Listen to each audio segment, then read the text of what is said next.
Welcome back to the Journey to Leadership podcast, leadership and management insights to engage, educate, and empower.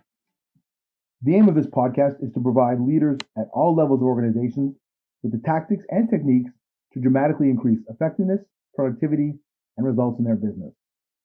I am Corey Atkinson, your leadership and performance coach, head of learning and development at CSPN.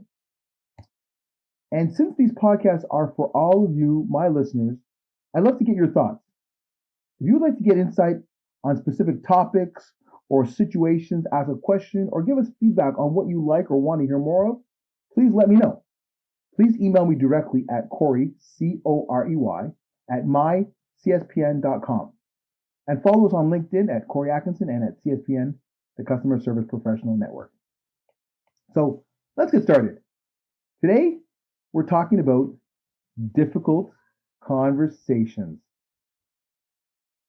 I often use a great quote that says, difficult conversations require leadership, and leadership is hard. I just finished delivering a program on Leadership Revisited, helping a group of high performers who found their marketplace being disrupted by a new competitor on the scene. So it was a business-focused and immersive experience that spanned 4 weeks.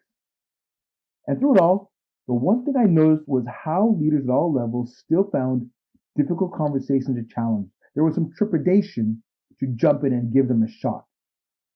Now, we all have a few best practices, but no solid process or model to manage and maneuver within the conversation.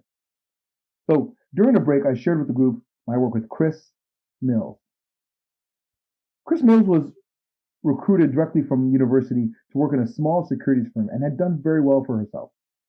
She had an easygoing, laissez-faire approach to business and relationships, trusting people and giving them great latitude in their business decisions as a leader. Now, Chris was focused on a senior position and wanted to move up. So for 3 years, had traveled across the country, learning the business and its key players.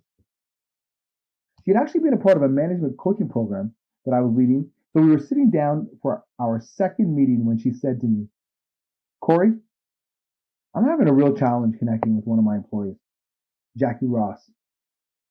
Corey, with the exception of a short stint in her military, her entire career has been spent with the organization. She's got a few years on me. She's worked in different regions of the country for the company and has held a couple of different roles. She began as a sales representative, and as a result of her performance, was offered the opportunity to move into a larger, more responsible role of client specialist.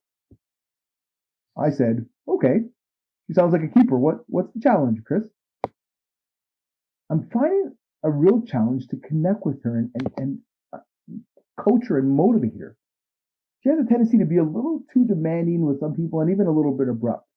I've heard and had to deal with a couple of situations where customers have actually made some calls to head office about her from time to time. Now, she's committed to the organization, but to such an extent that she does not like to compromise her standards or expectations to accommodate others. She's a real stickler.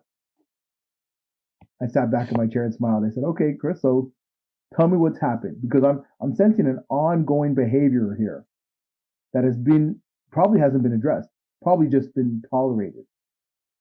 Chris shook her head. Yeah, Corey, recently, she was the first client specialist in the company to sell a new ROI product to a client. It was really great. Made waves, was going to definitely help her with her numbers. But at the conclusion of the contract, she needed some important information to complete the study that they didn't really feel comfortable providing. The company, the client, told her not to proceed, but she held her convictions and completed it for them anyways, thinking she was adding more value. Corey, they were not happy. And let's just say, myself and my manager had to do some real damage control over the past week and a half. I got to talk to her, but I want it to go well. I smiled and said, Chris, you're talking about trust. You want to build and maintain trust with Jackie. Chris nodded. So let me ask you a question. When have you had a lot of trust in someone? When did you feel like you were valued and comfortable? Chris thought for a moment and then said, I guess when I wasn't scared of repercussions. I definitely remember I had a leader and he was always open to what I'd have to share. Exactly, I said. There is no fear around you. you could flourish, you could blossom. And maybe, Chris, Jackie's got a fear that we've not considered. Maybe your role in the organization is causing some behavior that maybe aren't the best. But she's so confident, Corey. She just knows her stuff. I said, yes, that behavior is what you see. But Chris, it's what we don't see on the inside, the internal processes that produce what we do see externally. For all of us, you as a leader, myself as a coach, it is what we don't see that produces what we do see. Chris pulled out her laptop and typed in a few things and then looked at me puzzled and said, so what is she scared of, man? What's her fear? I replied, typically, Chris, we all have 4 fears: failure, embarrassment, lack of acknowledgement, and rejection. We all have them. They change from situation to situation, and they come and go. Sometimes it's huge, sometimes it's not so huge. But effective leaders identify what that fear is, verbalize it, and then create a space for dialogue. So what do? Do I just ask her what her fears are, Corey? I said no. I said there's typically 3 things you're going to want to do to be able to have that difficult conversation and make sure that it goes in the direction you want.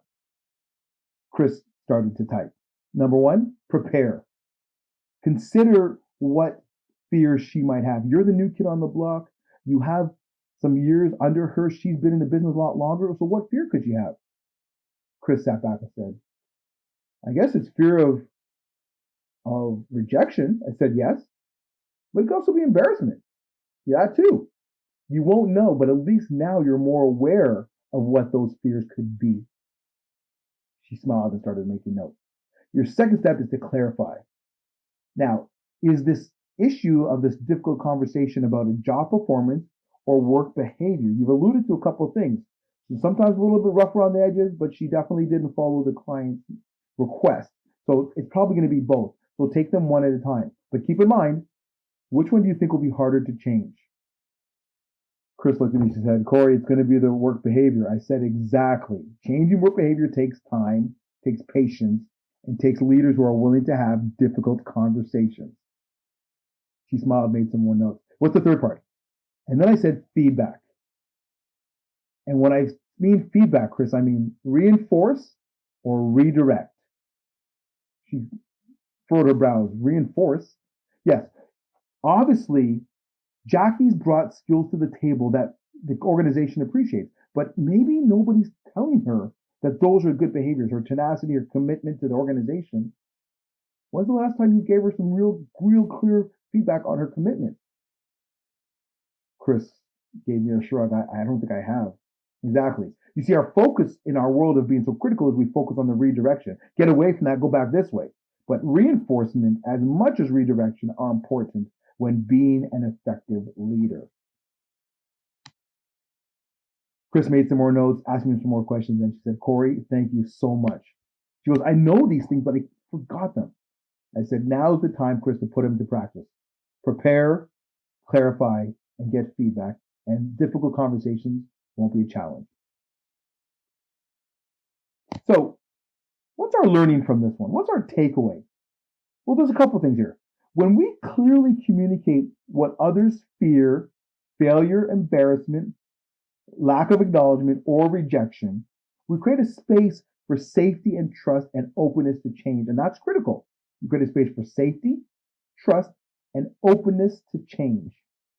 Right?